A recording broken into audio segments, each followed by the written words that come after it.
Ya, berdasarkan data Badan Pusat Statistik, jumlah pengangguran di Indonesia mayoritas berusia muda, mulai dari 15 hingga 24 tahun dengan jumlah mencapai 3,55 juta orang.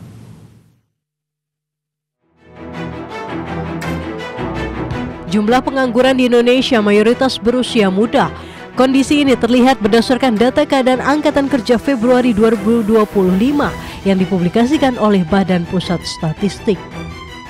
Dari total jumlah pengangguran yang tercatat per Februari 2025, sebanyak 7,28 juta orang mayoritas berusia 15 hingga 24 tahun dengan jumlah mencapai 3,55 juta orang. Lalu urutan kedua ialah berusia 25 hingga 34 tahun dengan jumlah sebanyak 1,9 juta orang. Adapun jumlah pengangguran di Indonesia per Februari yang sebanyak 7,82 juta orang itu juga lebih tinggi dibandingkan catatan Februari 2024 yang sebanyak 7,19 juta orang. Meski jumlah pengangguran meningkat, data pada periode itu juga mencatat jumlah orang yang bekerja masih tumbuh tinggi sebanyak 145,77 juta orang. Berbagai sumber IDX Channel.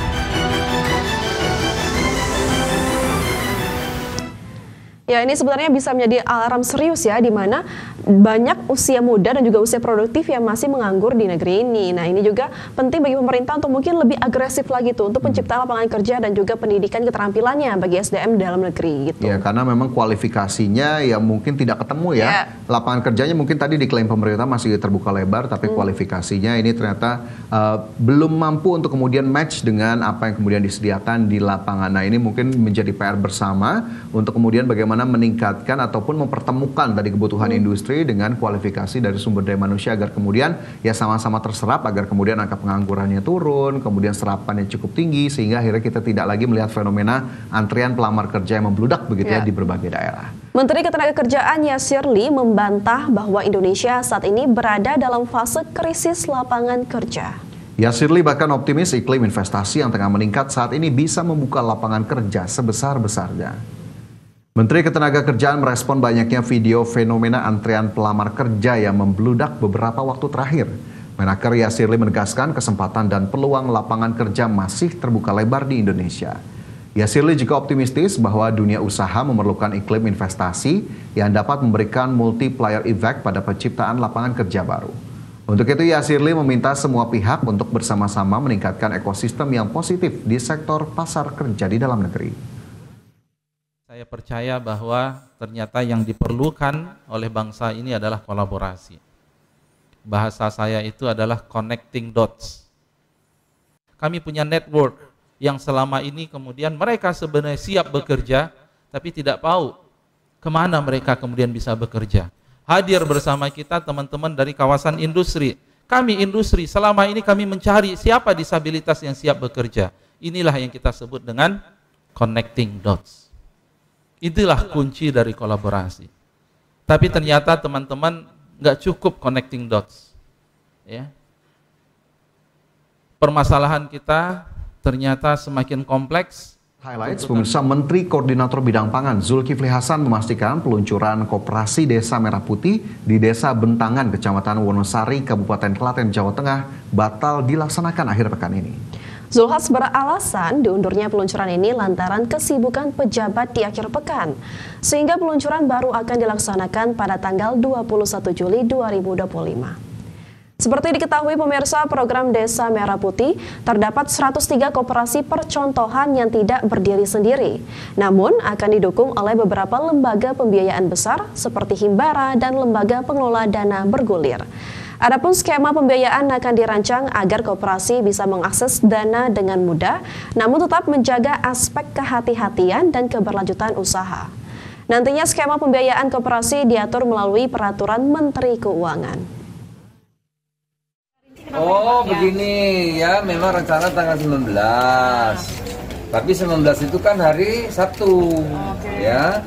Nah kita ingin penjelasan Presiden itu bisa diketahui, diikuti oleh semua pihak agar nggak dua kali kita kerjakan, baik gubernur maupun bupati, wali kota, kepala desa, BPD, pendamping desa. Nah itu bagus kalau hari kerja, sehingga tidak ada alasan untuk tidak bergabung kan hari kerja ya, arahan dari presiden. Tapi kalau Sabtu biasanya ada yang ke Ya pemirsa, perluasan pasar ekspor seharusnya juga memprioritaskan sektor usaha mikro, kecil, dan menengah.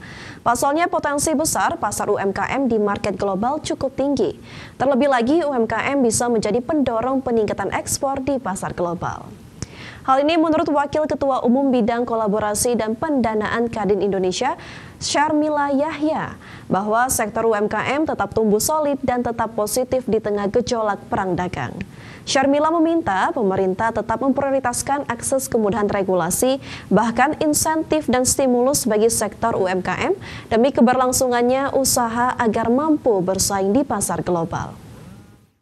UMKM sebagai roda ekonomi Indonesia ya. Kalau corporate banyak sekali bermasalah kan, karena ada kemarin sempat ada masalah dengan Trump, tapi hari ini udah mulai jadi repositioning lah mereka semua. Corporate banyak kena berdampak. Jika kalau ini terjadi, ini sangat membantu untuk menurunkan NPL. Jadi konkretnya adalah tingkatkan pemberian kredit kepada UMKM yang porsinya ditingkatkan tidak hanya 20%, tambahkan. Ya, sementara itu kalangan ekonom menilai keberlangsungan dunia usaha atau UMKM saat ini dinilai menjadi kunci pertumbuhan ekonomi.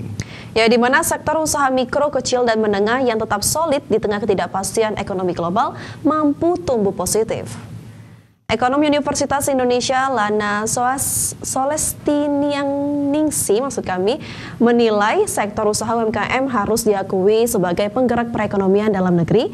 Tercatat sektor UMKM masih tetap tumbuh positif meski ada gejolak perang tarif perdagangan global. Untuk itu Lana berharap adanya upaya pemerintah untuk memaksimalkan stimulus bagi pelaku usaha mikro, kecil, dan menengah. Hal ini harus dilakukan agar sektor UMKM Indonesia bisa berdaya saing dan bisa memperluas pasar di market global. Bank ini harus ikut loh membantu kredit, menyalurkan kredit, karena hanya dengan kredit ekonomi itu bisa tumbuh. Gak semua perusahaan itu menggunakan modal sendiri. Ada sih perusahaan-perusahaan besar menggunakan modal sendiri, bahkan mungkin dia pinjam dari luar negeri yang nggak terdeteksi di sini, misalnya nggak membuat perekonomian dari dana perbankan.